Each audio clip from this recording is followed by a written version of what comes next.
Antes hablábamos que la élite necesita que el club, digamos, sea reducido. Claro, dejaría de ser élite si mucha gente pertenece a ella. Son cerradas, digamos, y sin embargo de vez en cuando hay alguien que se intenta colar, ¿no? Los que tenemos cierta edad nos acordamos siempre de Mario Conde, al que tú has citado antes, porque aquí es un abogado del Estado, claramente con mucha capacidad de trabajo y muy inteligente, que además entra en Banesto, controla Banesto y digamos que es visto como una amenaza por el sistema y por la élite, ¿no? Y supongo que más allá de los delitos que cometió y por los que fue juzgado, eso hace que la élite se revuelva contra él. Fíjate que siempre que hay tiempos de burbuja, hay élites nuevas. Cuando hay una burbuja.com, una burbuja ahora de la Sí, alguien aprovecha y se cuela. llegan personajes nuevos de caracteres, son los nuevos ricos, ¿no? Que a veces llaman la atención porque, bueno, dicen unas cosas en directo que dices tú cómo esta fortuna, cómo se ha podido crear. Y pese a todo, pues la construcción, con el pocero y todas estas figuras. Y a mitad de los 80 estábamos en aquel pelotazo, según el cual, o a partir del cual, como habíamos entrado en Europa, entraba capital caliente a maximizar ganancias. Y ese es el momento de Mario Conde, que ha hecho una venta con apoyo político italiano un tanto oscuro de unos laboratorios, ¿no?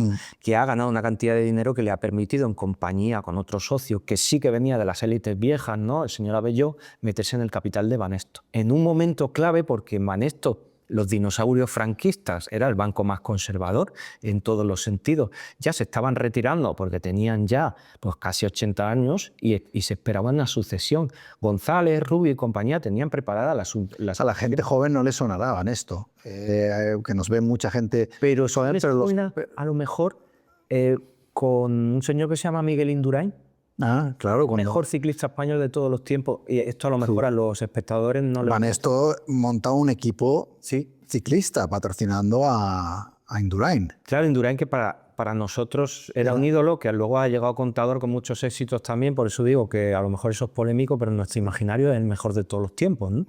Y eso estaba patrocinado por la mano de Mario Conde desde, bueno, creo que era el Reynolds, desde el 89-90 ya estaba Banesto, que coincidía con el inicio de Mario Conde. Claro, Mario Conde de repente tiene dinero, tiene un banco, se lo quitan, pero tiene un banco, pero necesita otra pata que es fundamental para entender las élites: medios de comunicación.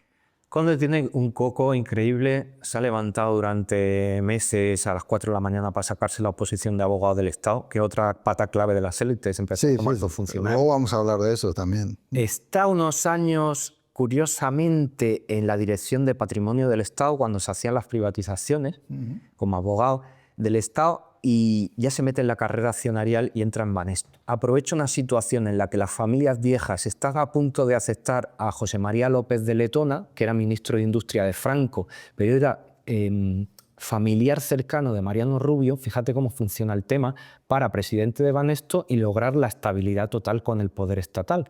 Pero se mete Conde porque a Letona no gusta a algunas familias de toda la vida y acaban votando a Conde.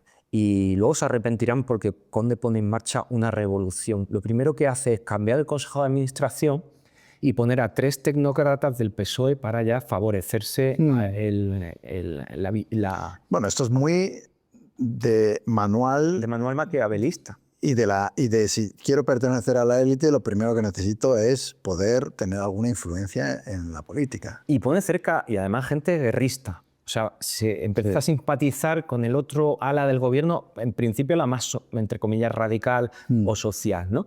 Y entonces empieza a pegar un tirón a la cartera industrial, empieza a comprar empresas a crédito, pero evidentemente la otra pata fundamental es la mediática. Empieza a comprar alguna serie de diarios relativamente pequeños, participa en la fundación de otros, ¿no? La Fundación del Mundo, entre otros. Por ejemplo. Él participó. Participó claramente en el Independiente, pero el punto clave, cuando rasca en hueso, es cuando se quiere comprar el órgano periodístico oficial de la burguesía catalana, que es La Vanguardia. Y La Vanguardia.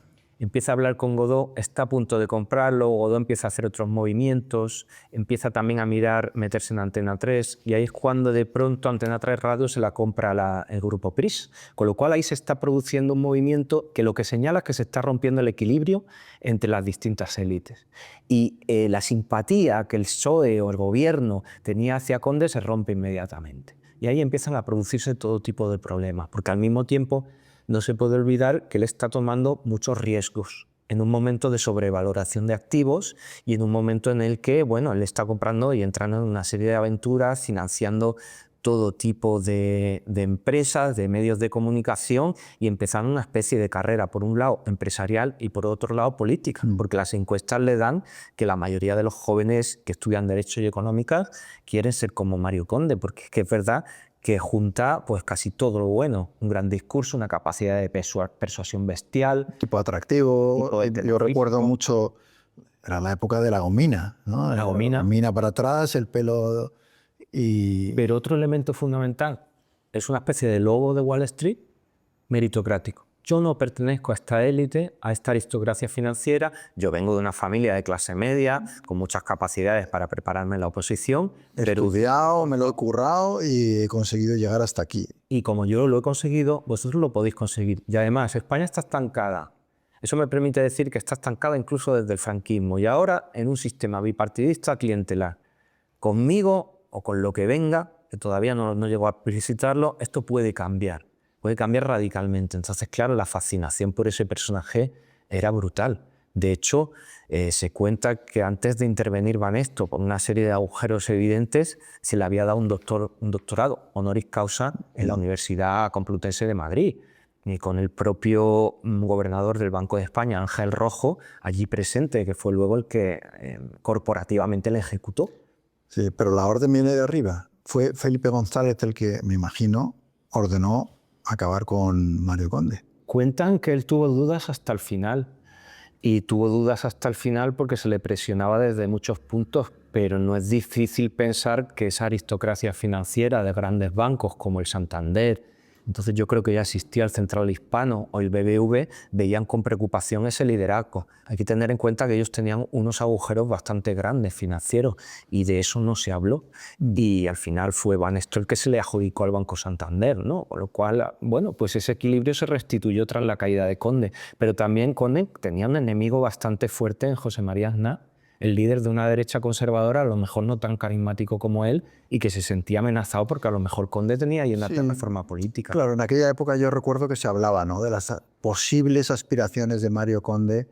No solo estaba asaltando la élite económica, sino que había el rumor de que también iba a asaltar a la élite política, ¿no? Entonces, claro, eso debió de sentar mal en el partido con el que podía competir.